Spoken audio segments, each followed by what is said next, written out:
Are you taking yourself seriously as a business owner? Do you set boundaries? Are you being professional? It's time to start owning the tasks that come with running your business and stop feeling icky around those business terms. Accept what you need to know. Find your needs and start applying business strategies in order to balance and grow your business and personal life. Well, how businessy do you need to be? Welcome to Pattern Shift. I'm Saskia de Feiter, and today I'm talking to multi-craftentialist Cal Patch. I know there should be a better word for that, but she can do a lot of things. For the first 15 minutes, we're going to learn about Cal, her journey, who she is, and what she's done. And then she's going to give us some insights into the different business models and strategies that she's applied. Although she wouldn't use those terms herself, she's actually never written a business plan, as most of you probably haven't, and that's not a bad thing. Day-to-day life as a creative business owner can be very lonely and overwhelming, leaving no time to actually grow your business. The Pattern Shift podcast gives you business insights and actionable tips to help you rise out of the day-to-day swamp and start to become more visible and move your business forward.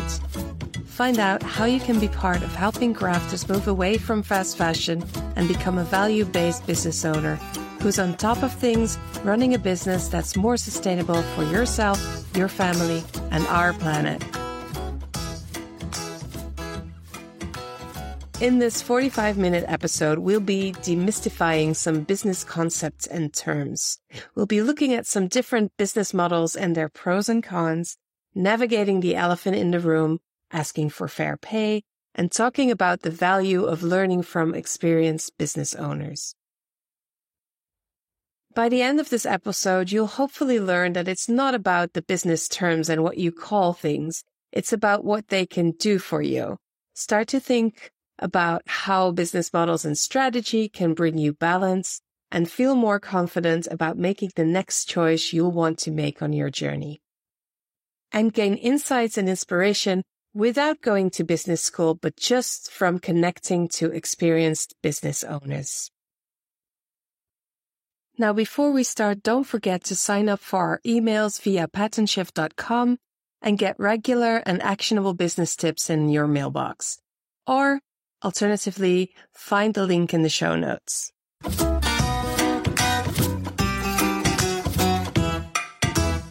Welcome, Cal. So happy to have you on my podcast. And how are you today? I'm good. Thank you so much for having me, and I'm thrilled to be here. So, can you describe what you do by finishing this sentence?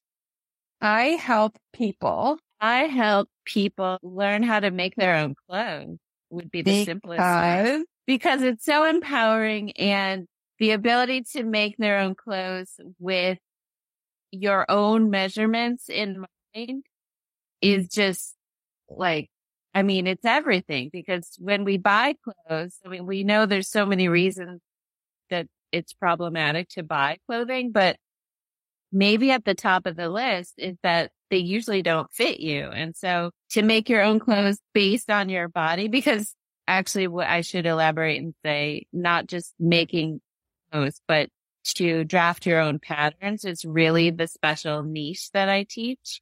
And so drafting from your own measurement makes everything basically already fit from the start. And so it's a beautiful thing, even though I know it sounds very intimidating. I've made some small steps into that new world, but I can see if it's new to you that it might sound really, really hard, but it's so worth it, isn't it? It's like opening a door to Narnia. Exactly. And also the way that I teach it makes it really doable and accessible, I think. Whereas, I don't imagine most people really even know how pattern drafting is usually taught, but like the way I learned in fashion school, it really didn't make sense to me. And I still hear from people in school and they still kind of learn that same way. So I've kind of made up a method that's very logical and practical and very accessible. And it's often easier than buying a pattern and trying to work with it when it's not drafted for you. So people tell me all the time that they actually now find the drafting easier. So do you have to be super creative to do this? Not at all. It's a very useful skill to know if you have those inclinations, but most of what I teach people to draft and what they end up doing are just the very simple basic garments that we all wear, like t-shirts and simple tops and tunics and skirts. And I've been lured into teaching like a very simple pant, like a pull-on elastic pant, even though I don't really wear pants. But like the clown, I always look around the room when I'm teaching a live class to see, because somebody usually asks something like, isn't this going to be really complicated and hard? And, we're going to have to learn about tons of darts and seams and all this stuff. But I'm like, look around. What we're all wearing is really so simple. We don't wear complicated garments with many, many pattern pieces and seams these days. So yeah, really what I teach most people to make is just very basics. And then if they want, they can take those basics and spin them off into all sorts of like fantastical creations if that's what they're after. But for the most part, I see people just making simple things that they'll wear every day. Yeah, that makes so much sense. Let me just tell you this small little story. I was traveling. I was taking a train to Basel to see my friends, and there was a huge delay, and I couldn't move from the platform. So I was just standing there watching all the people.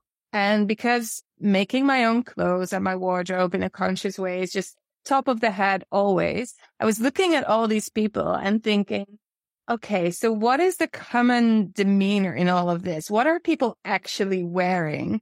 And let's say that the world would change dramatically and we would all start wearing some sort of a uniform. Now, don't go mailing to me about my political views. That's not about that.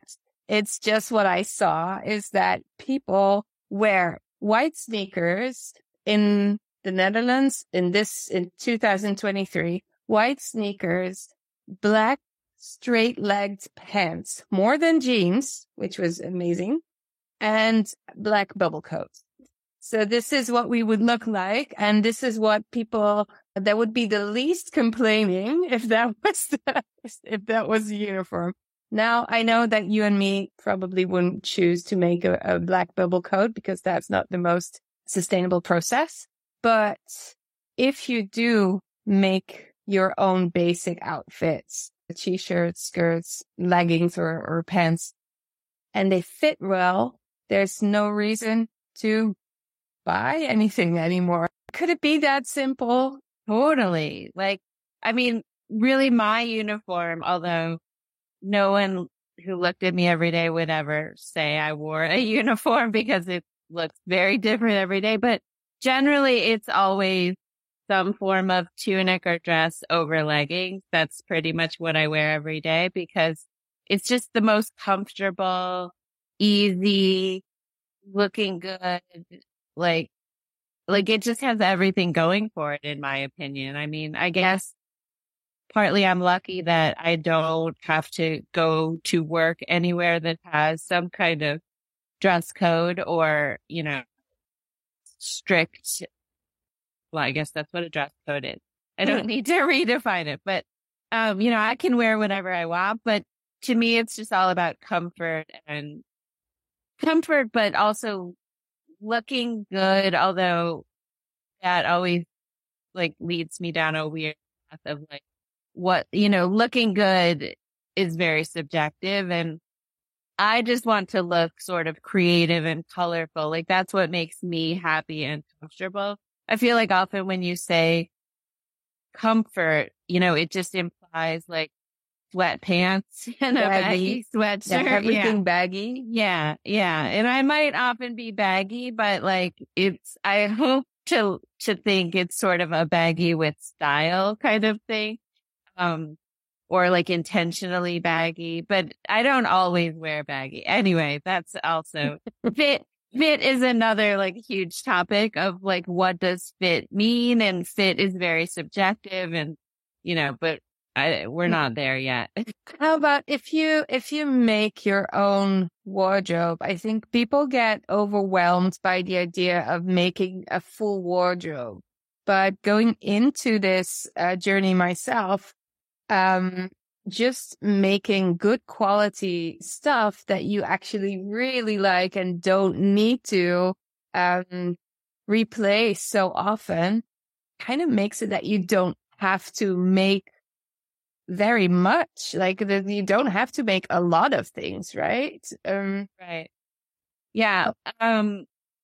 Like I don't really make a ton of things all the time. I mean, I do because I'm also making things custom for other people or things that I make to sell at markets and things. So I do make a lot of stuff, but for my own wardrobe, I'm not making tons of stuff all the time. And I've heard I listen to a lot of podcasts and, I hear a lot of interviews with people who sew and they talk about like all the garments they've made and how they don't wear them like that. I know is the whole premise behind Me Made May was getting people to wear their things that they make. And I don't really relate to any of that but I think it's because I am a clothing designer and I've been one for over 30 years. So like, I didn't come from the same direction that a lot of people are people who are learning to sew now. But yeah, you don't need to make a lot of pieces. You can just start small with some very simple, practical things. And then usually when people make one thing and then it's successful, like, and maybe the first version is not so successful, it might need some tweaking. But once you get all the little, fitting and details worked out the way you like them, then you can make it again so much easier the second time. So like, I think it makes sense to start with one pattern. And, I acknowledge everyone doesn't need to draft their own patterns too. Like just learning to make clothes there's so many amazing indie pattern designers these days. So for most people I know, that's going to be fine to use other people's patterns and you might tweak them a little to get them just how you want. But then once you've made something once and tweaked it a little bit, making 2 or 3 more is just so simple. As opposed to like knitting where, the first time is the hardest, but the second and third time are still going to take as much time, but definitely. I think with sewing, I think it goes a lot quicker after you've worked out all the little kinks. I don't think I've ever knit one pattern twice, maybe a pair of socks, but no. It usually feels like you've invested enough time and you're like ready to do something else. That's amazing. Yeah. What I'm thinking is the process before the actual making of the clothes is so important to figure out what kind of clothes you need and what your life looks like. So you don't end up with 7 ball gowns when all you have that year is one barbecue. And I think sometimes in the process of slow fashion, sometimes we forget that it's so slow that we have to take in account the whole part before you even start sewing or drafting. But do you have any feelings when it comes to that? How did you end up with your personal style? Was it a process or was it just always there? I don't know that I really have a good answer to that. And I'm always drawn to, these programs I see, like, I know Seamwork does something every year about like, creating your own wardrobe and like figuring out exactly what you need and what your style is. And I've just always been sort of, I think because I started in it, well, yes, on the one hand, I'm very fluid and like can flow wherever I want to. On the other hand, I think I'm also pretty consistent over time. Like I don't really respond to trends. I think a lot of the way I am is sort of like a backlash against coming out of the fashion industry as well. So, like trends they kind of turn me off because I can see the end in sight because I know that they're created just to get people wanting a thing that then we're going to be told is not the thing in 6 months. So I reject all of that. Like just saying what you don't want, knowing what you don't want is also the answer to a question, right? Absolutely. That's true. That's a good point. I know what I like at this point. I mean, it also comes with age, like definitely in my 20s and probably even my 30s, I tried all the trends and we have different priorities usually when we're younger and we love to dress up and try different things out. But then over time, you just figure out the kinds of clothes you like to wear. And I look for things like I try to make things now that I know will, I honestly don't even think about it anymore. Like if I'm drawn to it, I go for it. Really good. Yeah. But there's definitely like a typical, like a range of things I go for that would be in my style, but I don't know how to define what right. And also at this point, it's maybe not as much anymore about your style because you already kind of embodying it, but more about, and probably for some years now, sharing it with others and helping them find their way in everything. Because we're going to talk about this. You've had some like an amazing professional journey. Like I've got a list here. You've owned a store, a studio. You taught, you had a craft school, you're a designer, a craftsy shop. You travel to teach, you do online teaching. Then, there's, all of that, but then in different skills, like a lot of crochet, sewing, pattern drafting, and much more. Those are some serious, this is a serious list of business models. Do they feel like business models to you?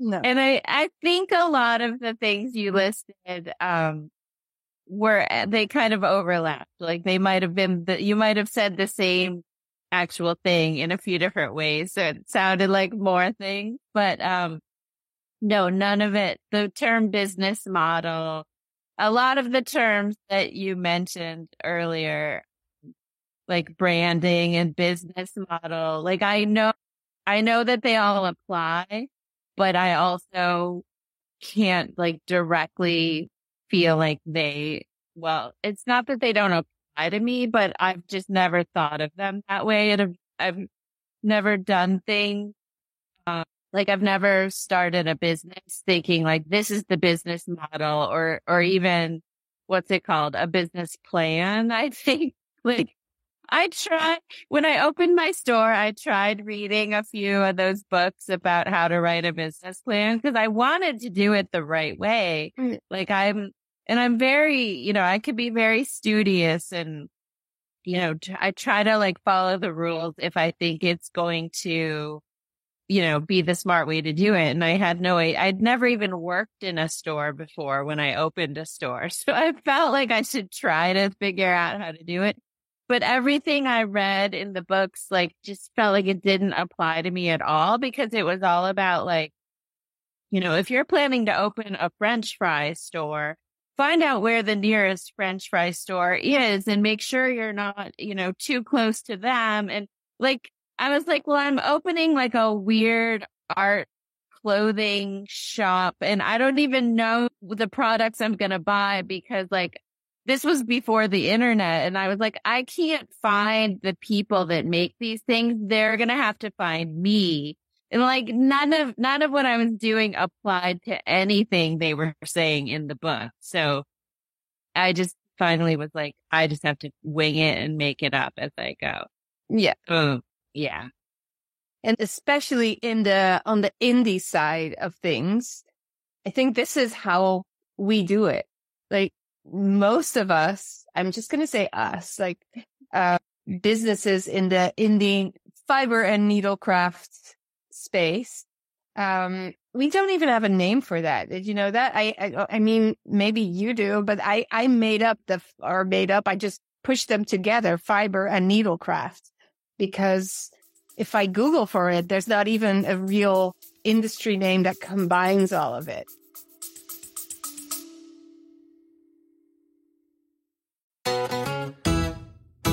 Hello, friends. I just want to say something to you quickly. So if you're liking the podcast, if you're liking what I'm talking about, consider joining the mailing list. I have bi-weekly updates on the podcast and or business insights and tips. The occasional exercise to get you ahead. If you want to actually talk to other business owners about the things that I talk about here on the podcast, why not become a Yavol community member for as little as €8.50 a month? That's like buying me coffee and a croissant. But don't do it for me though. Do it for yourself, because I promise that you will get something out of it, either the emails and or the community. So you can either go to the show notes or sign up through yavol.myflowdesk.com/pattern shift. I hope you'll join us.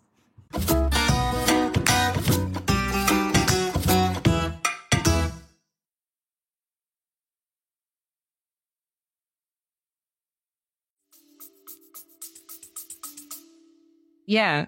Like especially sewing and let's just say yarn art. They're completely separate. Yard. That's a good business name. Let me write that down. No, we're kind of a different breed, aren't we? I think a lot of us really get icky around those terms of branding and selling and all of that. But at the same time, we are making money by doing a thing, providing a service, selling a product, which doesn't make it that different. I think the thing that is sometimes missing is the way we talk about it and how we connect to it. Because if you, let's talk about the fries, and you open a business and, you open a business in a street where there's another craft store, and one is about, the more generic yarns and you're about other types of yarns. And is that a good idea or is it a bad idea? It could go either way, and it could be really smart to know a little bit about that before you kind of roll into this whole thing. So with all the different things that you've done, what kind of feels like comes the most natural to you? Yeah, definitely selling is not my forte and teaching is, but I only found that by having a store where I was trying to sell things. And that's where I learned that I'm not great at sales, but in the store was where I started teaching. And because people would come in and be like, oh, I love all these clothes, but I don't have any money. But I wish I could learn how to make clothes. And then they'd say like, do you teach clothing or sewing or crochet? And so, you don't have to be very smart to figure out that if your customers are asking you for something. And also my store was in a very remote corner of New York City. So didn't have a lot of foot traffic. And in the winter, when it gets dark early, around 4:30, I'd be open till 8:00. And there would be hours and hours of darkness where people would, the few people that walked by, I would look into my store and I could hear them outside talking about me. They would say how does she stay open? I never see anyone go in there. So a big part of my incentive to start teaching was I just want to get people in the store doing something, because New Yorkers, and probably really people in most cities are like this.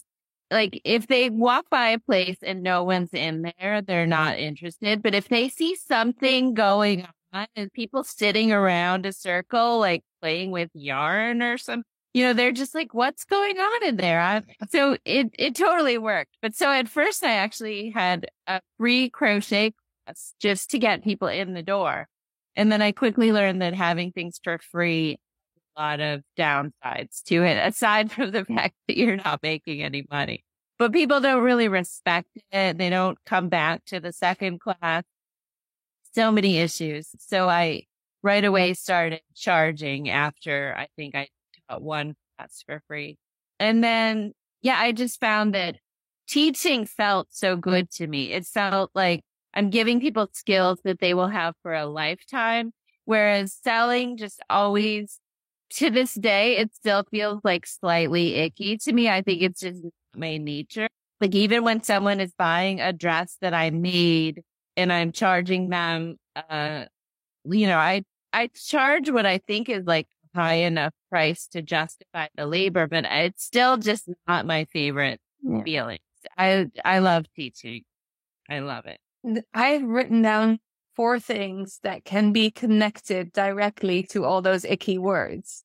It's just interesting because when your customers are asking you for something and you provide it, what you're doing is customer research, right?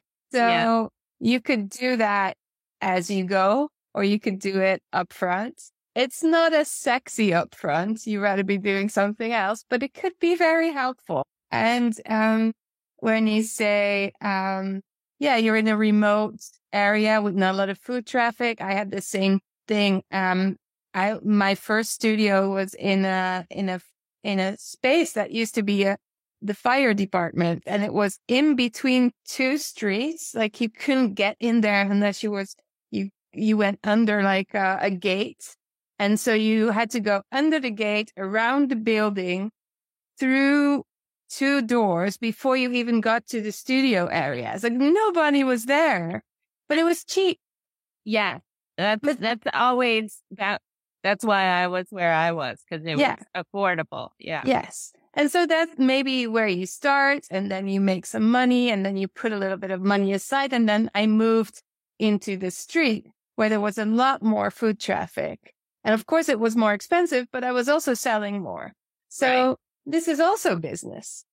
Then you said, so if you're teaching for free, a lot of downsides, people are not respecting the gift that you're giving them. And that makes you not feel comfortable about what you're doing. Yeah. And something like that is obviously perfect as a marketing stunt. I'm going to just tease you with this like the whole time. I love it. So it was a genius marketing stunt, but not a good business model. Yeah. And then what you say is you love teaching. And I think, if I may be so bold, I think that has to do with your values. You think and I know that you provide them with so much value that it doesn't feel icky to ask for money, right? Yeah. And so that balance is right for you. And that helps you to love what you're doing and not feel weird about asking for money. Yep. Yeah. So what you're saying is, like, I had a business plan all along. I just didn't know it, and I could only identify it in retrospect. Exactly. And I'm a genius. You are a genius. You are definitely a genius. And also, you are teaching now as well to whoever's learning now, listening, can hear this, and it's like, yeah, okay. But I did it exactly like you did. I did have a marketing education and an art education, but I wasn't a business owner. I just built it from the ground up, just grassrooted all of it. I had 300 euros, and that's how I built my business. I didn't go to a bank. Did it all like 1 step at a time, 1 step forward, 3 steps back, 2 steps forward, 5 steps back. And yes, in retrospect, I know things now that I love to share with people to make the process a little less bumpy and a little bit more connecting to their values and their needs. Because sometimes it's really hard. It can be hard. Yeah. it sounds like we both went to the business school of having a business and learning from it, as opposed to going to actual business school, which, I'm sure is useful in some ways too, but maybe. I don't think actual business school is that useful for our grades. No. Agree. Yeah. I do think there's a lot to be learned from people who are experienced in our industry. I do believe that. I do have a lot of conversations with people about Instagram and how useful that may or may not be, and how that will help our business forward. For some people, absolutely. And other people just feel really uncomfortable in the social media space. And I think, what's important is to know what you need and make decisions accordingly. And from there, you can build a much healthier business that's more sustainable for yourself as well. So what did you learn the hard way that you wish you could have learned a different way? I think it always comes down to the money stuff is always the really awkward subject, because it's often so awkward to bring.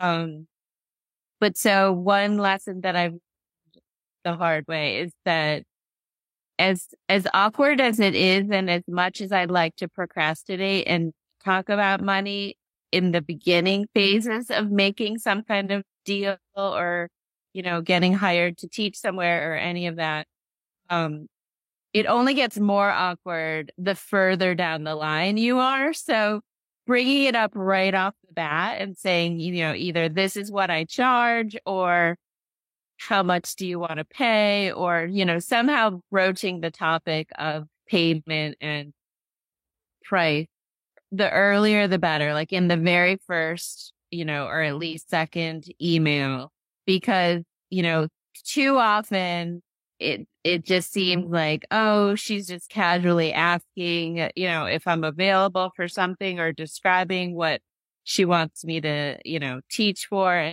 Like, I'll bring it up later. And then the further down the line we go, and the more details we've worked out without talking about it, it only gets worse and worse. And when it finally comes up later, which usually I find it has to be me to bring up, which I always think is weird.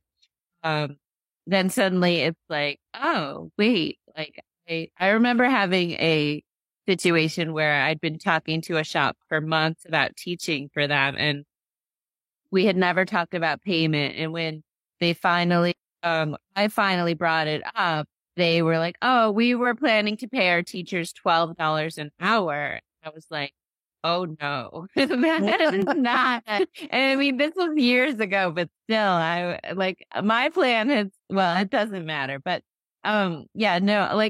even hourly at all, like teaching for a class is not an hourly wage. For 2 hours of the class is not what you're literally going to pay me for at an hourly wage. So anyway, I've learned that lesson. That's really, if this is very, very great, valuable information. Like, you teach for 2 hours, but what else happens before you can teach that? Can you give us a little bit of insight in the process? What are they paying for? Well, so there's there's the lifetime of skill development in order to be a teacher of anything. And then there's the lifetime of making samples.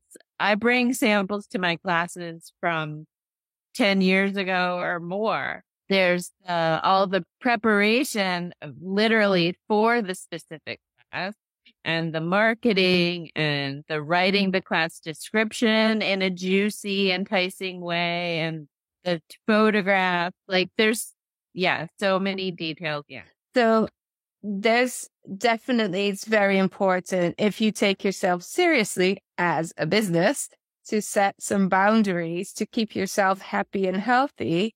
And also, you are an expert in your fields, and it's very important to own that and to sell yourself as such. And this is great. This is a great tip. Just get it out there. Just right away, get that money thing out the email box, and yeah, take care of it. Because otherwise all your time is wasted in, if you do lots of communication and emails before you talk about it, and then you can't come to an agreement. You're either going to be working for not enough pay, or the whole thing is going to be scrapped, and therefore all your time was wasted in communicating up till that point. So that's why, it just seems like absolutely get it out there. Yeah, and that has nothing to do with you being you as an entrepreneur. I'm not necessarily talking to you, Cal, but right. It has nothing to do with being kind or not kind. You're just being professional. And that helps everybody in the end. So most of your time now, how do you spend it? What do you do mostly? Well, most of my time in general is geared toward teaching, even if I'm not literally teaching most of my time. But I'm doing the background support stuff, the sample making, the brushing up on skills for the specific class I'm going to teach. Like I've been into teaching a lot of kind of longer format classes. Like I have a year-long class, and right now I'm doing a 16-week class on hand sewing. And is that local or online? They're both virtual. Yeah.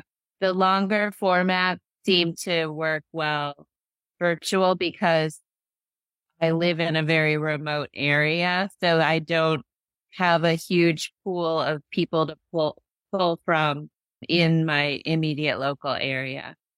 So so often with a longer class, I just need to do a little research or practicing or developing of new skills and samples for the topic that's coming up this month or this week. So I do a lot of that here, and I'm in my studio, which is not in my house.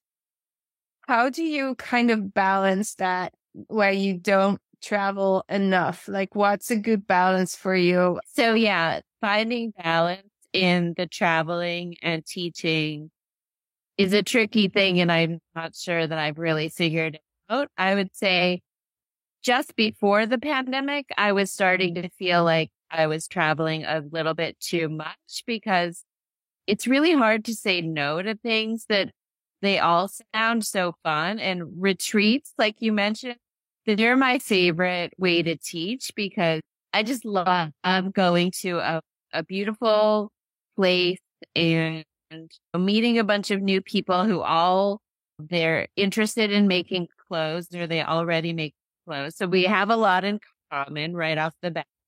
And we're going to go to a fun place where we're escaping from our normal lives. We don't have to wash any dishes or prepare any food. Everything's going to be set up in advance. And we just get to think about the fun of learning and making. And what's better than that? So it's my favorite way to teach, but it does mean traveling and disrupting your life. And at the same time as the beautiful thing of ignoring regular life, it also means when you come back, all that stuff has been ignored and you still have to go back and do it, catch up on the emails and pay the bills and stuff. I think when I hit that peak of this might be a little too much, I was traveling about twice a month. Sometimes for a week, sometimes maybe just for 3 days or so, and then teaching locally in between. But now I'm trying not to travel more than once a month. Although in July, I'm going to be gone for 3 weeks straight. So it's hard to really control, because a lot of events are fixed in time, and there's no flexibility. So I either can do it or not do it. And I try to spread things out as much as I can, but sometimes they just all land at the same time. But the virtual teaching now, since the pandemic, has been I mean, it's a mixed bag for sure. And there are things that I love and things that I don't love about it. But the fact that I can come to my studio, which is about a 10-minute drive from my house, and teach 45 people who are all over the world. I mean, it still blows my mind when I think about it. Like, it's amazing. And not just teach those people, but like, in a way, it could be a very personal connection. I mean, definitely a lot of people kind of keep their camera off and don't connect a lot. But a lot of the people, you know, it's like I'm seeing into their house. You know, I feel like, you know, their pets are walking around. And if they choose to really engage, which I try to encourage people to do in my classes because I like it so much better if we really connect, you know, there really can be a very meaningful personal connection. Absolutely. In some ways, more than in a live. And for the students, often too, it's so much less distracting. Like a live class with 8 or 12 people who are all interested in things you're interested in. It's really fun, but it's also really distracting, and it can be hard to focus because you're like, oh, you know, look at her doing. What are you doing? Yeah. And I love that about classes, and I think the students do too, but it's not always the best atmosphere for the learning and absorbing. So in so many ways, the virtual classes have been really amazing. So now that I can sprinkle those in between my traveling, it's kind of really amazing because it's just a lot less time and effort because I don't have to travel. Yeah. Yeah. I think virtual learning sometimes gets a bad rap in the area of analog making because people are scared of the screen sometimes, or they say, but I'm behind the screen the rest of the day too. And then I go, like I use my eyes the whole day. So I think it's just like a pattern shift. It's a way to look differently at things. And what you're saying about being the distractions are less, and it's also less disrupting from your day. So all you need to do is move in front of the camera and set up your own space that's probably already kind of set up. And you don't have to go anywhere. You can wear the same clothes. If you don't want to wear deodorant, I mean, you don't have to any case, even if you meet a queen, whatever you like. But but, you know, I think it's important to look at the positive effects of what that means, that you can teach a whole new group of people all over the world.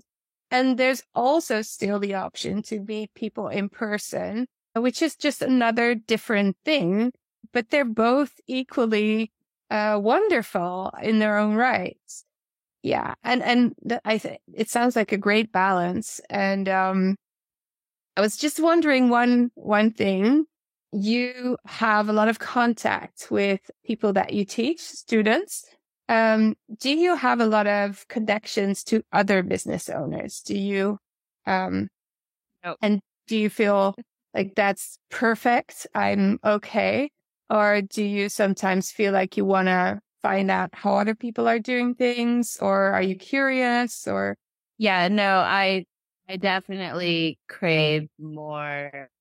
I do have a small circle of friends that, you know, do related things, but we all often talk about how we wish we had more connection or more of a community of crafty business people, you know, when it comes to, like, I recently taught at a retreat where another friend was teaching also. And then someone I know is going to be teaching at it next year. And so we've all been like in touch about like, well, what rate, you know, just our teaching rate in general. And just that topic is always, you know, every time someone asks me a teacher rate, I'm like, I'll tell them what mine is, but I am always like, how does this compare to everyone else? Like if they're asking 5 teachers, am I at the top? Am I at the bottom? I have no idea.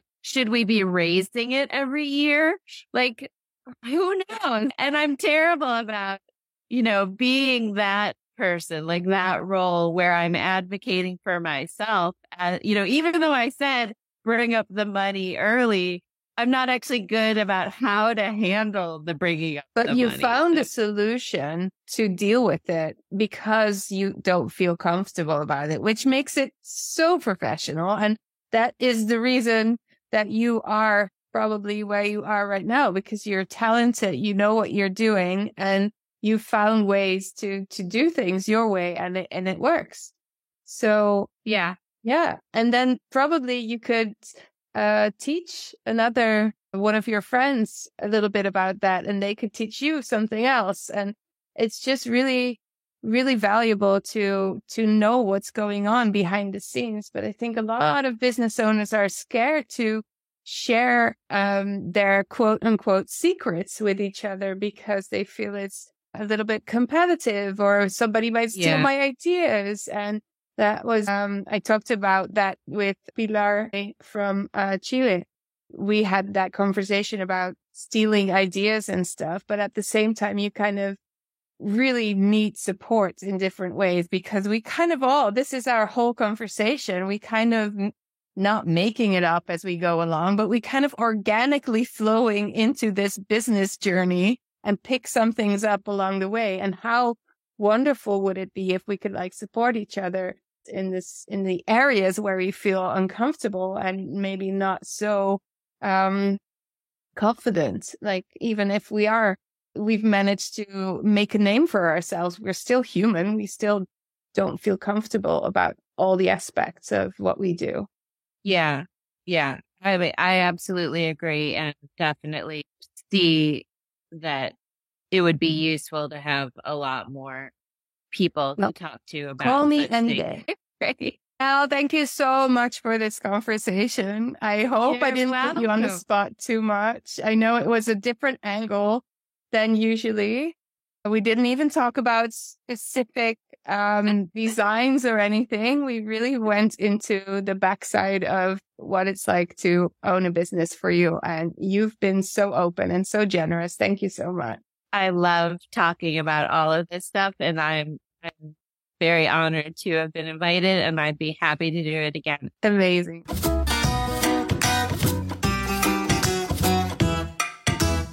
So let's wrap things up with some thoughts. Here's the deal. Cal learned a ton by taking action and figuring out what actually worked for her. She tried different business models, made mistakes, and learned from them. And you know what? That's exactly how I did it too. Sometimes trial and error is the best teacher, even if it sounds cliche. Now let's talk about running a business.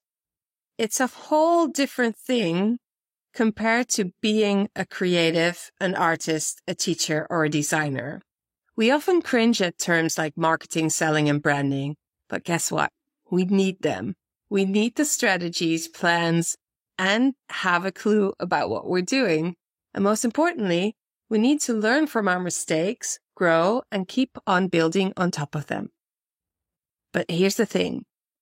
We don't make the most of what's available to us. Being a small business owner can be a lonely journey, and it's natural to be hesitant about sharing our thoughts and ideas.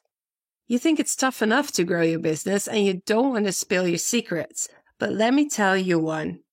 You don't have to spill them all. We can still learn so much from each other, believe me. Take a moment to think about what Cal said about setting an hourly rate for teaching. It shouldn't be a brain-teasing puzzle every single time. It should be simple to figure out your price and increase it as you gain more experience. And you know where you can learn all these things? By talking to fellow folks in the fiber and needlecraft industry. Connect with them at shows, festivals, or hop on a call to discuss your experiences. It's like a goldmine of knowledge. Oh, and there's a really other easy way to do it too. You can join the Yavol community. We've got a free space for everyone that just wants to join and get in touch with other people. And if you're serious, you can also join our business program, the Jawohl Business Circle.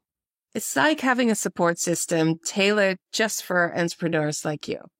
So, do you really need a business plan? Not really, unless you need it for official things, like leases and all that kind of boring stuff. No, very important stuff. But even then, you don't have to make the whole thing. Sometimes just a one-page business model is all you need. So I do believe that a little prep work and making smart decisions can save you loads of time and money on your business journey. There are some shortcuts, my friends, and I didn't take them, but I know which ones to take now. So I'm sharing it with you on this podcast. So here's what I do and how I do it. This is my 3-step process that I deeply believe in. First, figure out what lights you up and what you need as a person. Secondly, understand your customer, their needs and who they are. And finally, provide a product or a service that fulfills both your needs and theirs. It's a win-win. So remember this, you can only make money if you offer something people want, and you can only keep going if it fits into your life. The best way to navigate all of this is to learn from experienced business owners. You don't have to reinvent the wheel every single time. We can do all the learning, growing, and thriving together. If you want to connect, go to patternshift.fm and sign up for our emails or link through to our community. Hope to see you there.